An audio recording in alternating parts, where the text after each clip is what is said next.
Loi de Noël. Il était une fois, il y a longtemps en Russie, un petit garçon nommé Ivan. Il vivait avec sa grand-mère dans leur isba, une maison en bois, au cœur de la forêt. Ivan et sa babouchka étaient pauvres et ne mangeaient pas toujours à leur faim. Pourtant, ils étaient heureux, car ils s'aimaient tendrement. Quand ils avaient fini de travailler au champ, ils chantaient et dansaient au son de la balalaïka. Cet hiver-là, il faisait un froid terrible et les champs avaient gelé.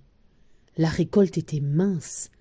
Aussi, Babouchka gémissait. « Mon petit Ivan, nous allons mourir de faim !»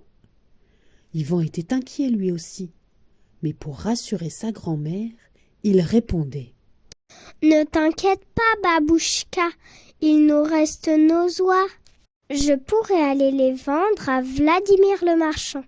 Il m'en donnera un bon prix. Mais les provisions diminuaient. Un soir, il ne resta plus un seul légume pour faire la soupe. Comme Noël approchait, Ivan dit « Je vais aller vendre nos oies au marchand. » Il embrassa sa babouchka et il lui laissa une oie pour qu'elle puisse manger un œuf par jour en l'attendant. Puis il prit le chemin du village. « Fais bien attention à toi, Ivanouchka !» lui cria la vieille femme. Ivan marcha longtemps sous la neige, mais ses oies avaient du mal à le suivre. Il y en avait 10.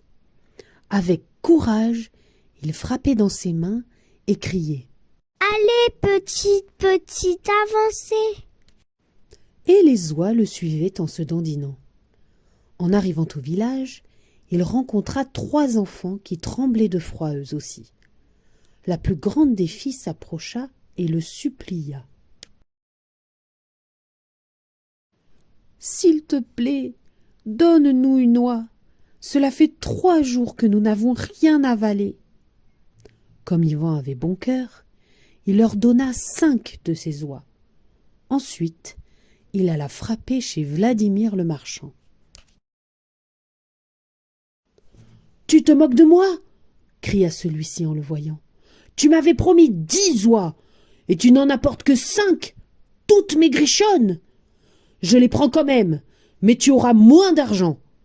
Estime-toi heureux avec ça. » Et l'homme jeta juste quelques pièces à Ivan. Le petit garçon n'acheta donc qu'un peu de pain pour sa grand-mère et lui. Déçu, il prit le chemin du retour en grelottant de froid et de fatigue. Il donna le pain à sa babouchka et lui raconta ce qui s'était passé. Elle le consola, puis ils mangèrent leur crouton de pain devant un bon feu de cheminée. Mais ce soir-là, ils n'eurent pas la force de chanter, ni de danser. Le lendemain, ils se partagèrent l'œuf de l'oie qu'il leur restait. Mais au bout de 3 jours, ils étaient si affamés que Babouchka murmura. « Pauvre petite oie, nous allons devoir la mettre à la marmite. » Ivan prit l'oie dans ses bras et dit. « Non, j'ai une meilleure idée. Je vais aller offrir cette oie à notre star.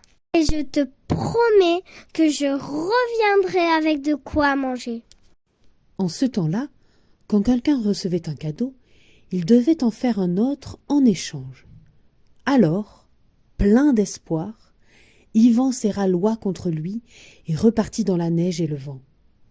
Il marcha longtemps, 3 jours exactement. Son oie le protégeait du froid, mais la faim le tenaillait. Enfin, il arriva au palais. Il entra fièrement et annonça aux gardes qu'il avait un cadeau pour le tsar. Comme Ivan avait l'air bon et honnête, les gardes le laissèrent passer. Il entra dans la salle à manger du palais et s'agenouilla devant le tsar. Celui-ci était en train de dîner avec sa femme, ses 2 filles et ses 2 fils. « Sire, lui dit Ivan, je viens de loin pour t'apporter cette oie. Je te l'offre de tout mon cœur. je n'ai plus qu'elle, alors je t'en prie, ne la méprise pas. Le tsar fut impressionné par l'audace du petit garçon. Il réfléchit, puis lui dit « J'accepte ton cadeau, mais à une condition. Trouve une solution pour le partager entre les membres de ma famille, sans faire de jaloux. » Pauvre Ivan, il savait que s'il ne trouvait pas d'idée, le tsar ne lui donnerait rien et le renverrait le ventre vide. Il réfléchit, respira un bon coup et dit « Vous qui êtes à la tête du pays, vous aurez la tête de mon oie. Quant à la tsarine, sur qui repose l'organisation du palais, et il s'inclina devant elle en disant cela, le croupion lui revient. Je donnerai une patte à chacun de vos fils afin qu'ils marchent sur les traces de leur glorieux père. Enfin, pour vos filles, qui un jour s'envoleront de ce palais, je garderai les ailes de l'oie. » Sa voix s'étrangla car il était affamé et il avait du mal à résister devant le festin du tsar. Pourtant, il ajouta courageusement. Quant à moi, je suis tout juste bon à manger les restes de cette oie.